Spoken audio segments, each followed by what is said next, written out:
जो घड़ा पूरा भरा होता है वो कभी आवाज नहीं करता है, जो आधा भरा हुआ होता है वो छलकता है। वैसे ही विद्वान लोग होते हैं जो अपनी महिमा नहीं गाते हैं, जो अध्यापक लोग होते हैं वही अपनी महिमा गा गा कर अपने आप को विद्वान साबित करते हैं। वैसे ही पद्म पुराण में श्रीमद् भागवत की महिमा गाई है। भागवत के प्रथम श्लोक में भगवान के स्वरूप, भगवान के कार्य, भगवान के वर्णन गाया गया है। आइए हम आप भगवान के 3 स्वरूप क्या क्या हैं आगे सुनते हैं। जैसे हम किसी कन्या का विवाह करते हैं प्रायः 3 ही चीज देखते हैं।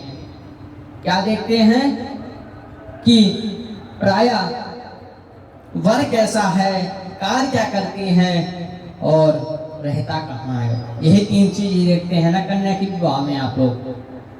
तो हम अपनी बुद्धि रूपी बेटी का विवाह भगवान के साथ किया है। तो इसलिए सूत जी महाराज महात्मा के प्रथम श्लोक में क्या कह रहे हैं? सच्चिदानंद स्वरूपाय पेशोत्पत्त्यादि हेतवे तापत्रय विनाशाय श्री कृष्णाय वयं नमः। सूत जी महाराज लिखते हैं, हम सब संस्कारिक लोग की तरह नहीं बल्कि हड्डी मांस की तरह नहीं, बल्कि भगवान तो सच्चिदानंद स्वरूप है। सत्य का अर्थ होता है सत्य जिसका कभी नाश नहीं होता है। चित का अर्थ होता है चैतना प्रकाश को जो विनाशी है, जो प्रकाश स्वरूप संपूर्ण चराचर प्राणियों के अंदर से चेतना प्रदान करती है वो चित है। और तीसरा बताते हैं, जो आनंद सिंधु सुख राशि करते सही लोक सुभासी,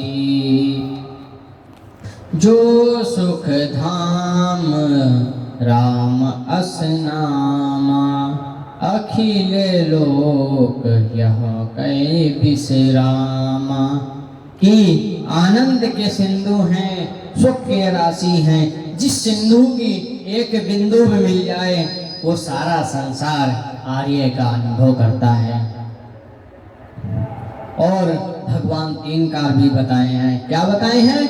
विश्वोत्पत्त्यादि हेतवे, कि भगवान ब्रह्मा के रूप में इस संसार का सृजन विष्णु के रूप में पालन और रुद्र के रूप में सहारा करते हैं। भगवान तीर्थ ताप का नाश करने वाले कौन कौन से तो बोले, आइए हम आप सब गाते हैं। देहिक दैविक भौतिक तापा, देहिक दैविक भौतिक तापा, राम राज कहूँ नहीं व्यापा। जो देह से जो देह से उत्पन्न होने वाली है, देवी देवों के द्वारा नाराज ना होना, भौतिक प्राकृतिक प्रकार में जो 3 ताप भगवान नाश करते हैं। तो आइए भगवान श्री कृष्ण के चरणों में हम कोटि कोटि प्रणाम करते हैं। श्रीमद् भागवत के महात्म्य के दूसरे श्लोक में सुखदेव जी महाराज की स्तुति गाई है। किसकी स्तुति गाई है? सुखदेव जी महाराज की। आओ हम आप सुखदेव जी महाराज की स्तुति गाते हैं। यम प्रव्रजन्तमनुपेतमपेतकृत्यं द्वैपायनो विरागातर्याजुहावा, पुत्रेति तन्मयतया सर्वोऽभिनेदोस्त्वं सर्वभूतहृदयं मुनिमानतोऽस्मि। सुखदेव जी महाराज 12 वर्ष तक गर्भ में वास किए हैं और जन्म लेते ही वन की ओर चले गए और व्यास जी से सहा नहीं गया। पुत्र पुत्र कहकर पुकारने लगे। तो सुखदेव जी महाराज भगवान में मगन थे और भागवत में मगन थे, तो कुछ नहीं हो गए। लेकिन उनकी ओर से वृक्षों ने जवाब दिया, व्यास जी फिर आप उसके पीछे पीछे चले गए। व्यास जी फिर अब आप दे रहे हैं पीछे से, व्यास जी उसके पीछे पीछे दौड़ रहे हैं। तो आगे एक सरीफर आया, कुछ देवनाएं स्नान कर रही थी। सुखदेव जी महाराज को देखकर देवनाओं ने वस्त्र नहीं पहने, लेकिन उनके पिता व्यास जी को देखकर देवनाओं ने तुरंत अपने वस्त्र धारण कर लिए। तो व्यास जी का बड़ा आश्चर्य हुआ। व्यास जी को बड़ा आश्चर्य हुआ कि मेरा बेटा निकल रहा था, उनको देखकर अपने वस्त्र नहीं पहने और ये हमको देखकर अपने वस्त्र पहन लिए। तो व्यास जी ने पूछा, देवियां, यहाँ मेरा बुआ पुत्र निकल रहा था, उनको देखकर आपने वस्त्र क्यों नहीं पहना? मुझे बुढ़ापे बाबा को देखकर आपने वस्त्र धारण कर लिया। तो देवनाओं ने बोली, हे व्यास जी, आपकी नजरों में यह सारा संसार है। आपको पता है कि मैं स्त्री हूँ या पुरुष हूँ, लेकिन आपका पुत्र अलग है। आपके पुत्र को कुछ भी नहीं पता है, अभी छोटा सा बालक है। जब व्यास जी ने बहुत यह सुना तो मेरा पुत्र तो वास्तव में महान है, वे आश्रम को लौट गए। ऐसे सर्वपूर्ण हृदय श्री सुखदेव जी को हम प्रणाम करते हैं। बोलिए सुखदेव जी महाराज की जय हो। सुखदेव का अर्थ होता है, क्या होता है? सम कल्याण उक्ति ही भक्ति ही या शास्त्रा। जो सबके कल्याण की बात करे वही सुखदेव है, अथवा शुक्लोम निर्दोषम कथा यापी या शास्त्रा। जो श्री भगवान कृष्ण की कथा का गान करता है वही सुखदेव है। जब कथा प्रारंभ होती है नैमिषारण्य की पावन धरा से। अब कथा प्रारंभ हो रही है नैमिषारण्य की पावन धरा। आइए। नैमिषेत सूतमासेना मविवाद्य महामतिम कथामित्रसा स्वादः कुशलः शौनको ब्रवीत।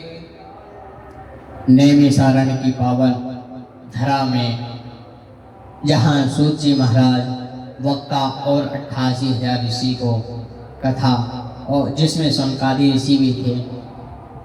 ये नैमिषारण्य की भूमि बड़ी पवित्र है।